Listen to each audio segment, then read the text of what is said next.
Hello, brothers and sisters, and welcome to another edition of The Pulse with Philly Flimmer. Now, for this episode, I wanted to talk about flat Earth maps and all the map projections that we see. Now, the most popular map I see for flat earthers would be the azimuthal equidistant map. Another map projection is the Gleason's, and there's a couple more map projections you see out there. And a couple days ago, one of my friends, or a couple of my friends, Eric Kask and Dan Haynes, shout out Dan Haynes, showed me this map projection. And it was very interesting because it had 4 triangles of claimed missing land. Now, this map projection, I don't know if a globe earth believer or flat earther made this map projection, but it was a vertical shaped, like rectangular, and it had 4 triangles on it. It had the Bermuda Triangle, the Devil's Triangle, the Dragon Triangle, and Atlantis.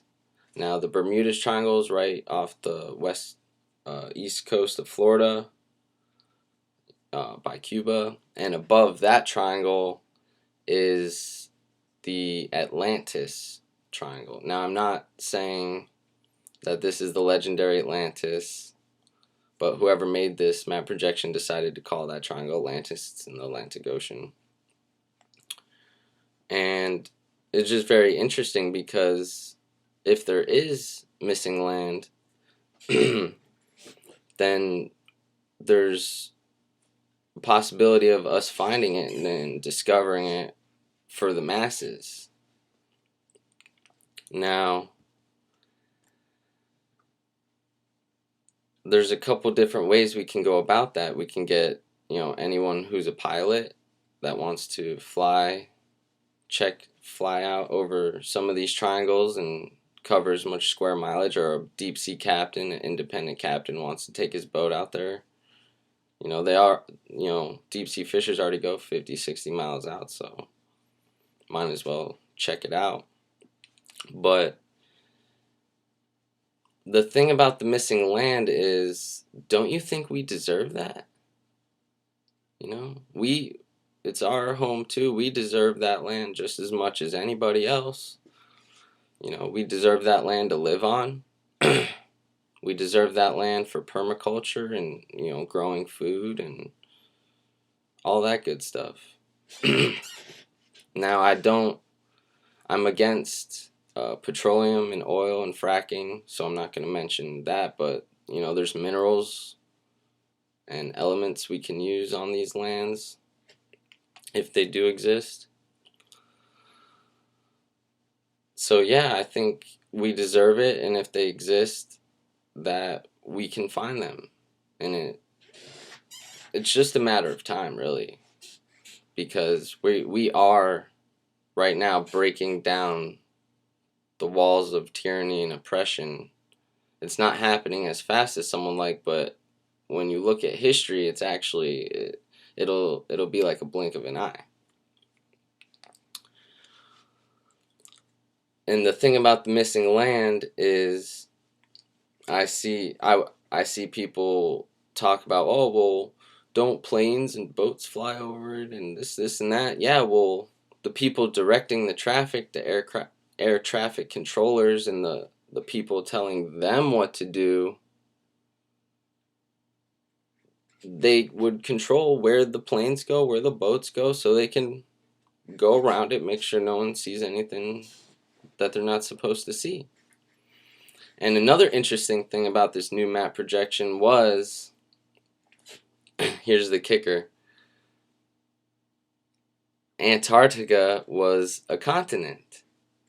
Now, I'm not subscribing to that thought that Antarctica is a continent, but with the whole Tiger Dan thing, hypothetically, let's say Antarctica is a continent. That does not, I repeat, does not automatically exclude flat Earth. And we can take that lesson straight from Tiger Dan, how throwing the baby out with the bathwater. I mean, who does that? Who has all these proofs and evidences, and they come across one small contradiction and throw the whole thing away? That's immature. That's bunk. But okay, so hypothetically, Antarctica is a continent. Doesn't exclude flat Earth, because hell, maybe there is the shoreline of an ice ring that extends out with the ice, and maybe Antarctica is in here with us, inside the ice ring. Maybe it is its own continent. I don't know. I've never been there.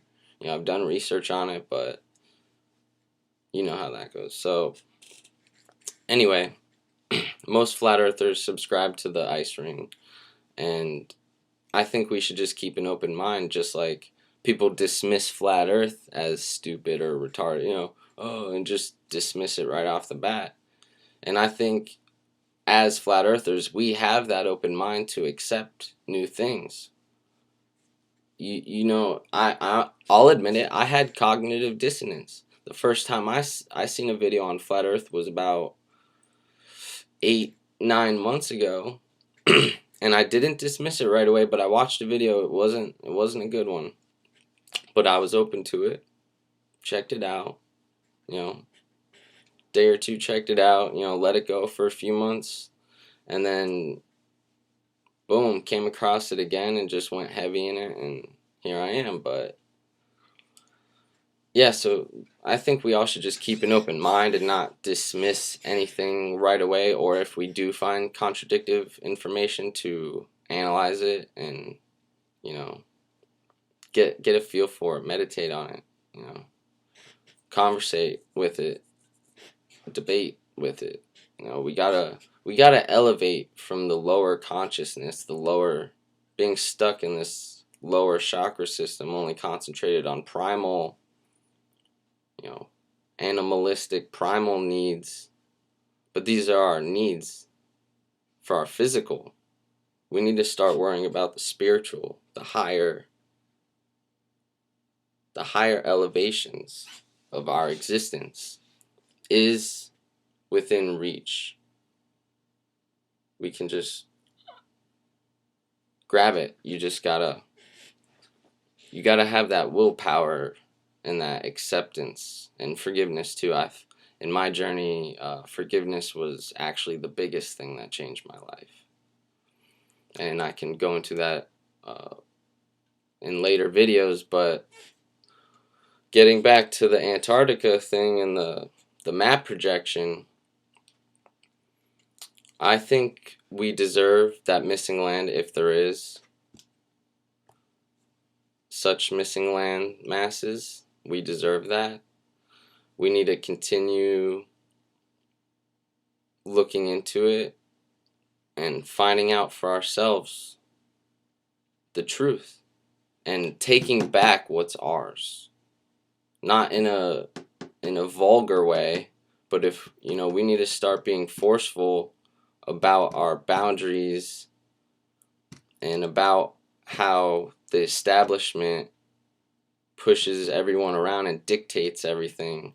We're breaking that down. So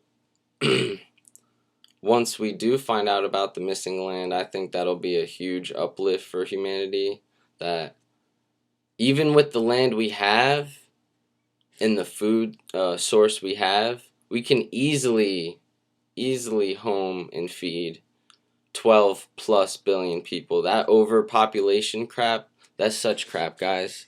That is such crap. That's eugenics to the max, dude. I even hear, so-called awakened people like, oh, well, they should all just die. And there's room for all of us. People make mistakes. And we're well on the way to the higher path. And it only takes a certain percentage, just like the mass meditations, it only takes a certain percentage of people, not even a big percentage, to affect the entire plane. I forget the study, what was it?